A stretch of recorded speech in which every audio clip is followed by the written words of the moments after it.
Have you ever just casually thrown out an offer on a car before? Specifically a car that you really didn't think you were gonna be able to buy? And then you end up winning said car even cheaper?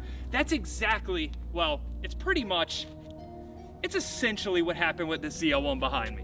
For the last few months, these 6th Gen Camaro ZL1s have been pulling insane money at salvage auction, most selling for over $30,000. So when I threw out a pre-bid of 26 grand on this 2019 ZL1 from IAA, I was by no means optimistic. Well, not only did we win the car, but I was blown away to see that the auction closed for only $21,100. Now that means one of two things. Either we just got the deal of the century, or I missed something that everybody else saw. Massive moneymaker? Too good to be true?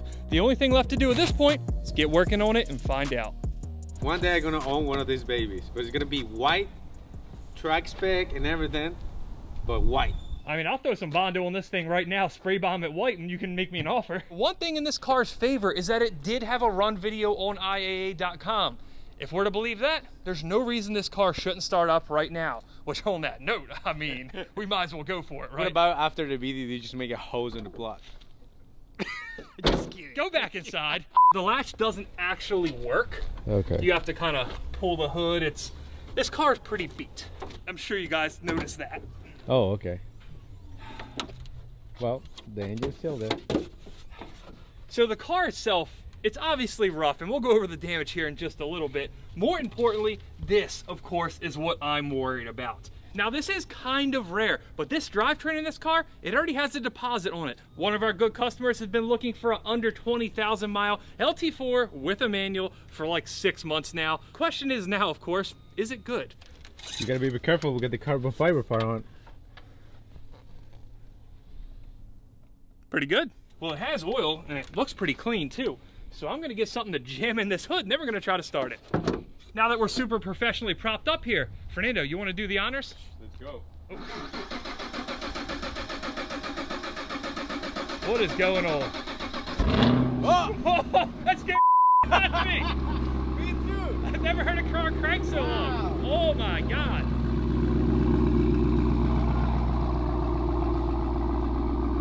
There we go. I'm not gonna lie, Fernando, I walked up like expecting to see something going on the dash. I got like this close to the car and it just roared to life. But for as loud as that exhaust is, this engine, man, this is flying.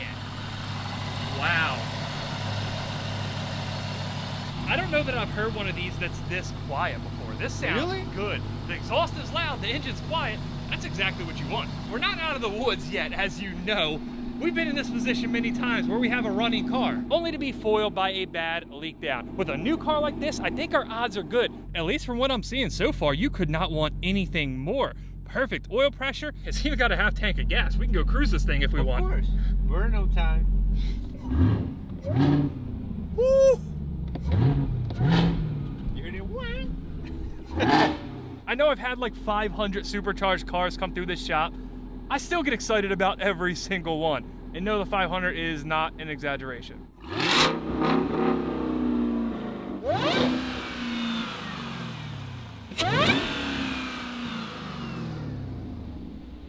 You gotta get my Miata to sound like that? With the right engine and blower, you can. Exactly how GM wrote it up.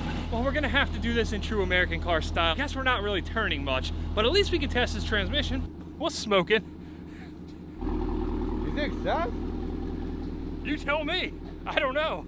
I suppose we are on the clock for this test drive. Things are smoking. There might be a little leak. Don't worry, it's not engine oil. So without further ado.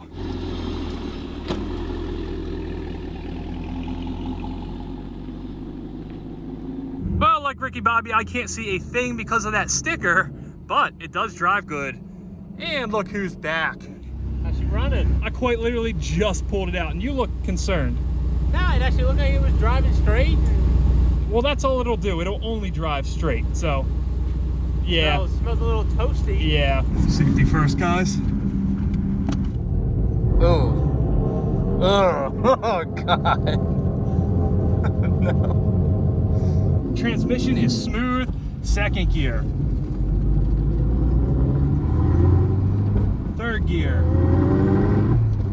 Fourth gear. Fifth. Sixth. I'm out of room, guys. I mean, she don't ride too bad. I mean, I approve. I know Eric approves. It's good. Hell yeah.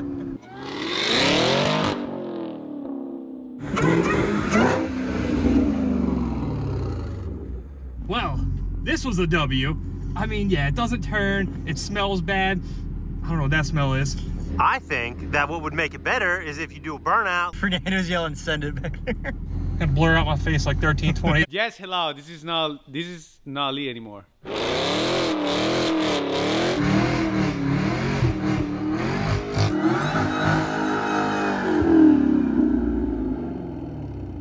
That'll do. You got like a clutch issue, right? As you can see, the clutch is like super touchy. Yeah. So I don't know what the deal is with that. I mean, it's bad, man. Like look right there. It's really cold with these tires. They're not made for cold weather. Yeah, the list of excuses is long, but that was not intentional, right? Yeah. All jokes aside, guys, as best I can tell so far, this is looking like a smashing success.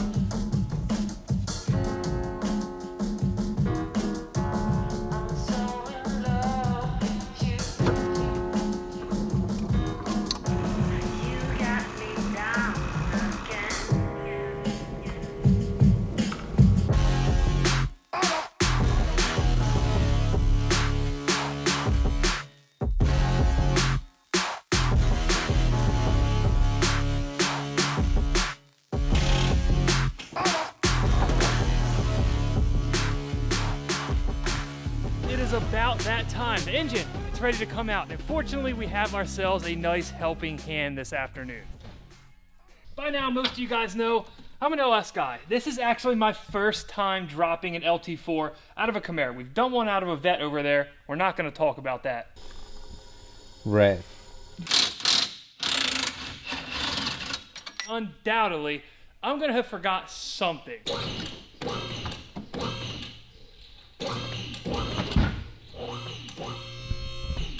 No way you got it.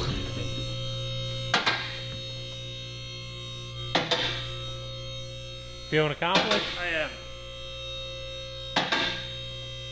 Sometimes you just can't hide mechanic skills, right guys? Alright. GM made this so easy. Unlike some of the old cars, you don't have to go inside the cabin. You don't really have to do anything. Now normally, guys, I'd be going into this LT4 leak down very confident. It's a new car. It's a low mile LT4. What could possibly go wrong? That one went wrong. It went very wrong. Well, you did also thoroughly test this one in a better fashion. Now I'm just shook. I'm nervous. We better just do this. 5. We are halfway home with a 3. Yeah, we made it halfway home last time, Carrington. What's that one, Dalt? It hurts. What's this? Is that a 3 or 4? I can't tell. 4. 7 up, 7 down. 1 more to go. As usual, the last one. It's always the nerve-wracking one. Well, unless you find like an 80 or 90 halfway in between. But look at that. What a gem. There's another, we'll call it a 4. There you have it. Absolutely beautiful example of an LT4. And just for reference sake here, this is what you want to see. This is definitely not. And while so far 99.9% of this ZL1 has went according to plan, everything's been exactly how you'd want it. There is one thing that I wasn't quite expecting to see. I know when you saw that carbon tipped boiler exhaust hanging out of the back bumper of this, you didn't expect that, neither did I. I am amazed at the amazing noises that this made. for such a crappy looking exhaust. Don't ask me why. Somebody went through the trouble of buying a nice bolt-on Borla catback exhaust system and then did this to it. That's not the worst side. We have this gem over here. So one's clamped on, one's just straight welded on. That's strike one against this exhaust. Strike two, I don't know what happened here. I really don't. Safe to say that's not a weld from Borla. Same deal over here on this side. That one is actively leaking. Why you do that, I don't quite know. Strike three, of course. When you have dual mufflers on a very wide car like that, they tend to fall in that strike zone for the salvage auctions loaders. Yeah, they got this one pretty good. I'm really shocked that this still sounded as good as it did. The minute I got under this car, it went from, hey, we have a really nice, expensive, valuable exhaust, to, wow, what happened to this exhaust? I wonder who's gonna pay money for this. Now, obviously, guys, it is the salvage industry. Stuff like that happens all the time. There's simply nothing you can do about it. If I had the choice between a good Borla exhaust and a good LT4 engine, you guys obviously know which one I'm taking. Now, if you're a regular Salvage Stories viewer, you might be a little confused right now. The car, it still looks like that. It's fairly complete. And you know dropping out the drivetrain and leaking it down is typically the crescendo of the dismantling process. For the Ford guys, crescendo means climax, or high point if you will. Used in a sentence, one could say the tapping of my Coyote reached a crescendo right before the rod went through the block. While the ZL1 1LE is a car that defies logic just a little bit. While this LT4 engine with a beautiful supercharger sitting on top did let us recoup a quick $19,000 for our original investment, what makes this car really special are some of the other parts that you can only find on a 1LE. Things like these coilovers. In fact, there's still a handful of parts on this car that are really special, really hard to find, and most importantly, really, really valuable. And I have just a hunch that if everything goes according to plan, if we don't find anything we don't like on the rest of this car, that after we hunt down all those special parts and get them pulled from the car, we're gonna find ourselves in for an extremely profitable part out. But first, we gotta get this engine palleted up and sent out the door.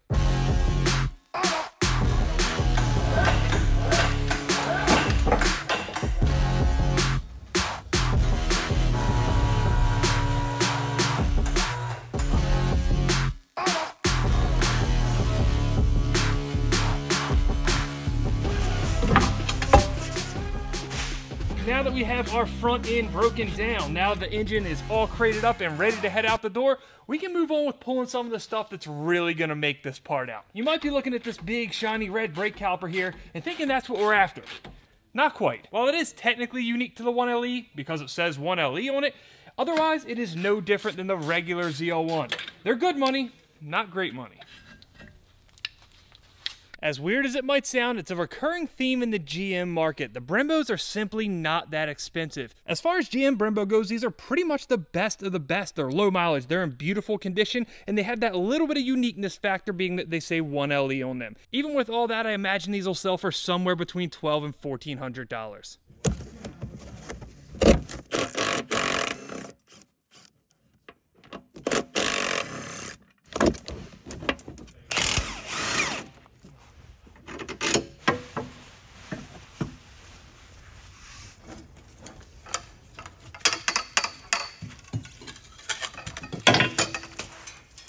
One could definitely be forgiven for thinking these beautiful Multimatic DSSV coilovers were something really high-end and aftermarket. As we now know, that is not the case. Instead, they are one of the defining features of the ZL1 1LE. According to a lot of the hardcore track guys, these are the go-to coilover for the 6th Gen Camaro platform, thus making them very desirable and very expensive. This is only the second time we've got a complete set of these. Typically when we get one of these cars, a corner is absolutely annihilated on it, and then we end up selling them separately. The last time we managed to get our hands on a nice, complete low-mile set like this, they sold for $2,500, and they did so in one single day. Now that was a year ago, so I'm sure by this point there's a lot more of these on the market. And while that does it for the really expensive stuff back here in the rear end, there are a few more pieces that are unique to the 1LE that while they're not crazy money, they do pull a good bit over what the normal ZL1 stuff does.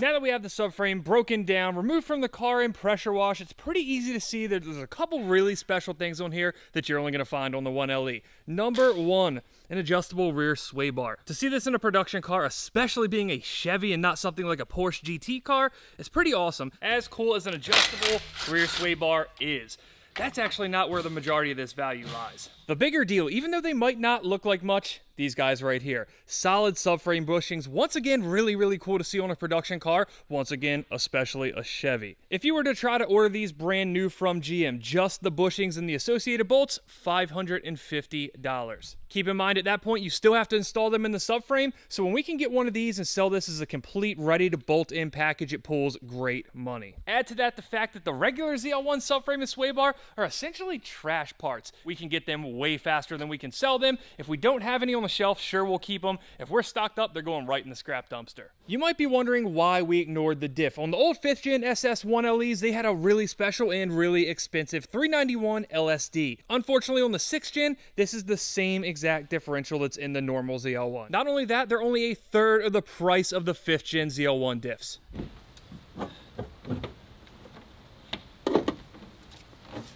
In addition to being very lightweight, very strong, and supposedly very functional on the track, it has one other thing going for it. Unless I suppose you're trying to buy one. But for us, it's great. In good condition. This trunk wing combo that you're looking at, $3,000 all day. Keyword there was good condition. Unfortunately, this one does have a little bit of damage. I really don't know how this happened, being that the actual carbon fiber blade's not damaged, but you can see right there, this wing post got scraped down at pretty good. Due to that, I'm not quite sure what I'm going to list it for yet. I think I'll probably settle somewhere around $2,000, but we'll make the final call on that after everything's photoed and when I'm listing the parts. One thing that might not be 1LE exclusive, but is still really cool, and once again, really expensive, this carbon fiber hood insert.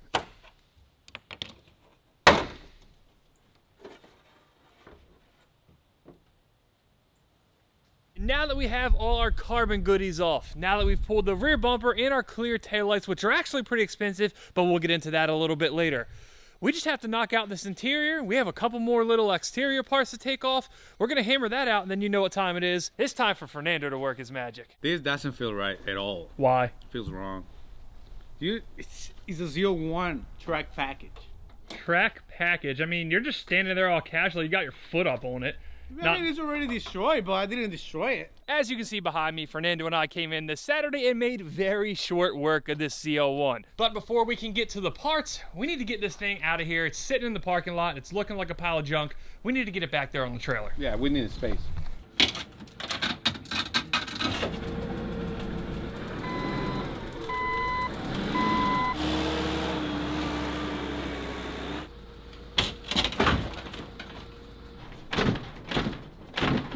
Not going anywhere. Wow. This is a lot more parts than I thought it was going to be. I really can't believe it. These are a lot of parts for a Camaro. Yes. I do have a little bit of bad news on the coilover front, though. They are not anywhere near as expensive as they used to be. So that's a little bit of a hit. I still think we're going to do plenty fine on this car, though. It's actually looking pretty clean condition. Everything on this car How many miles actually was? 16,000. Okay, cool. And you know, we get a lot of cars in here. When you pull all the parts, when you have them sat here like this, it just kind of doesn't look that good, yeah, right? Exactly. Like, they're kind of dirty. Some of them are rusty. You can tell it wasn't the cleanest car. On this car, though, that is not the case whatsoever. We have a lot of really nice parts. One other thing that I learned recently in my research, I had actually forgotten that these wheels are also different on the 1LE. Supposedly they're a little bit lighter. They also look really cool, so there's that. I have no clue how much money they're going to pull yet, but I think combined with the good tires there, even though they have some curbing, we're going to be in for some good money on them. This is actually the big money item from this car? It's a big money item, and I have to say, I like how you got this set up here. It looks like the whole rear end of the car just aligned perfectly.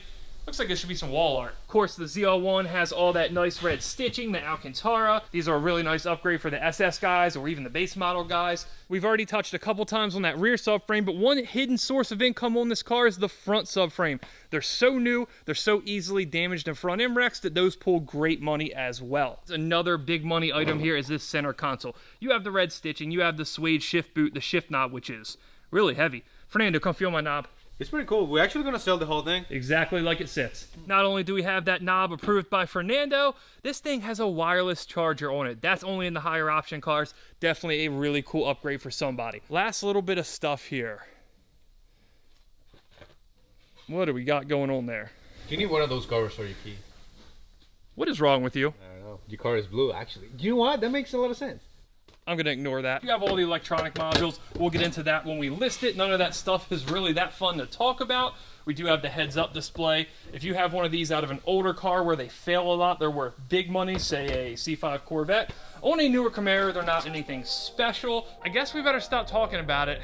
You know the drill. It's time to get to it. Let's go.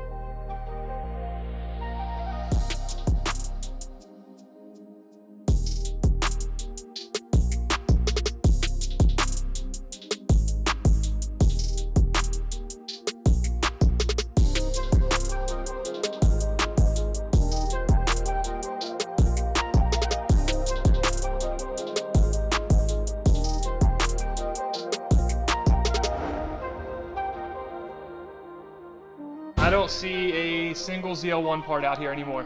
Because they're gone. Gone? Yeah. Well, up there somewhere, not gone yet. They're gonna be gone after I list them though. Yes. All right, we are finished listing. Let's get into the numbers. As always, first and foremost, what did we pay for the car? In this case, all in, we paid $22,599. I was willing to pay quite a bit more for this car.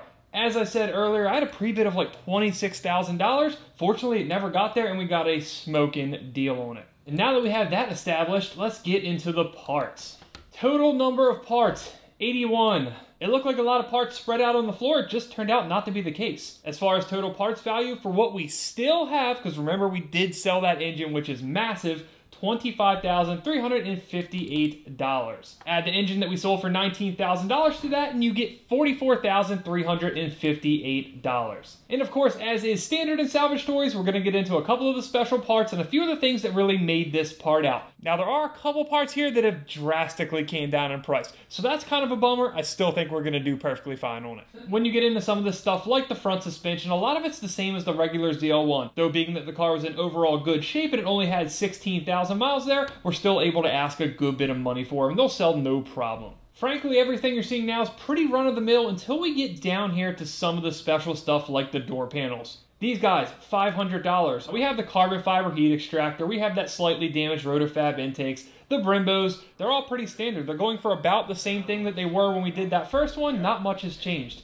One thing that has changed, however, the Multimatic DSSV coilovers. These guys are only $1,300 now. These coilovers have halved in price. It's quite the shame. It was a really good seller for us when we did that first one. They're not gonna pull $2,500 anymore. Now, one more part that is just as strong as I remember, the clear taillights. Chevys are pretty notorious for having dirt cheap taillights. They're never worth a lot of money. When you get the new style clear ones, $600, easy sale. There's a ton of them that have sold for this price. Certainly not gonna complain about that. As soon as we saw that exhaust earlier, we knew we weren't going to be able to pull that much money out of it because of the condition that it was in. It was too big to ship, being that it's welded together. If you were to buy the system from Borla, it is expensive. Unfortunately, because of the circumstances around the particular one that we have, we can only command $650 for it. And even at this, it's probably going to sit in the shop for 6 months before there's somebody that's close enough that really wants to spend money on a damaged exhaust. Even though, as you guys know, it still sounds awesome. As for one of the more important parts on the car, the trunk with the 1LE spoiler. This is a little bit of a shot in the dark because it is damaged. It just so happens that none of the really important stuff is damaged. If the trunk with the wing was absolutely mint, I'd have probably went like $3,250 on it. I knocked $750 off, which might seem like a lot, but when you have a top-notch part like this that only a special person's going to pay for because it's a $2,500 spoiler, even the slightest damage tends to knock a good bit of money off. Now this next part took me by surprise. I actually didn't expect them to be this expensive. The older ZL1 seats, they don't pull that much money. In fact, none of the new Chevy seats really pull that much money unless they're a nice vet seat like the competition. But a full, nice condition set of ZL1 seats with the red stitching with no blown airbags, it seems like a pretty easy sale at $2 grand. There's a bunch of sales history to back that up. I think they'll sell pretty quick, and that was something that I didn't quite expect. I thought they'd be more around the $1,500 range. We did touch on the subframes earlier. Those solid bushings took this subframe that would normally probably got thrown in the trash and made it a $550 piece. The value still holding strong on the front one because their damage show easily in wrecks. $600 for that. And after that, it's pretty much run-of-the-mill Camaro stuff. The only thing that stands out whatsoever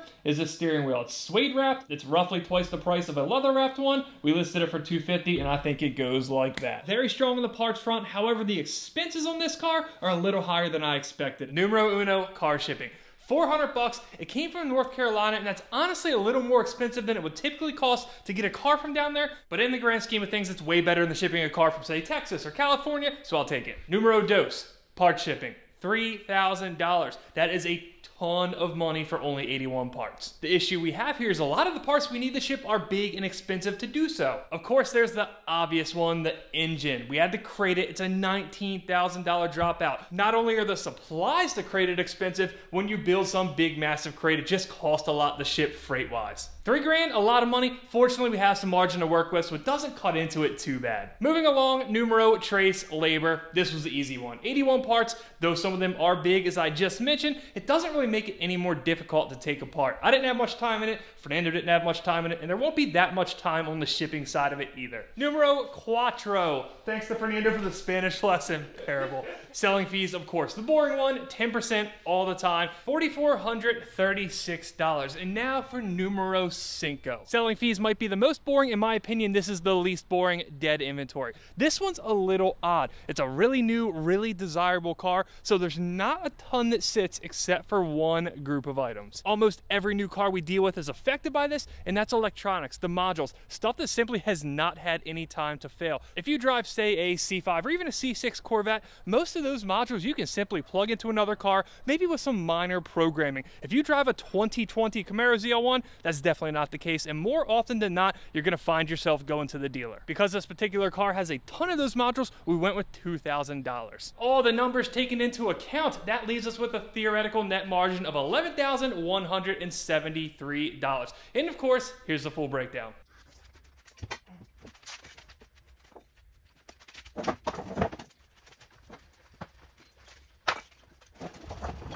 And that was enough to place it at number 2 on the brand new Salvage Stories High Score list. Somehow, someway, a Mustang is still at the number 1 spot. That is, of course, because these guys over here, they're Porsche, they're too good, they go in the big baller division. There's quite literally zero logic to this, but we're working on it. In this, there's no participation trophies. That Hellcat, loser. SRT4, loser. GTO, we already knew that was the loser. Ultra solid showing on the ZL1 there. We got that engine sold right away. Most of that money is already in hand. Some of the other cars up there might be taking a little longer for stuff to sell. This is one of the only times in this shop you're gonna see a Mustang in the number 1 spot and then a bunch of Chevys down lower. And guys, that brings us to the end of another salvage story. This one was a super productive day, easy to take apart, easy sale on most of the stuff, and most importantly, we made a ton of money. I'll see you guys back here very, very shortly with another one, or well, someone will see you back here.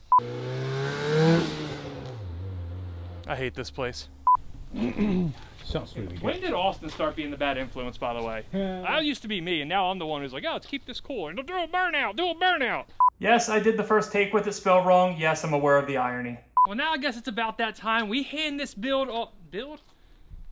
Did you throw your apple in the scrap dumpster? It's a piece of This is apple. for metal only, buddy. Is you it? know it's a $5,000 fine and 5 years in jail? Punishable up to. Do you see how many wrong tries that we put over there too? How many what? Wrong tries that we actually throw over there too.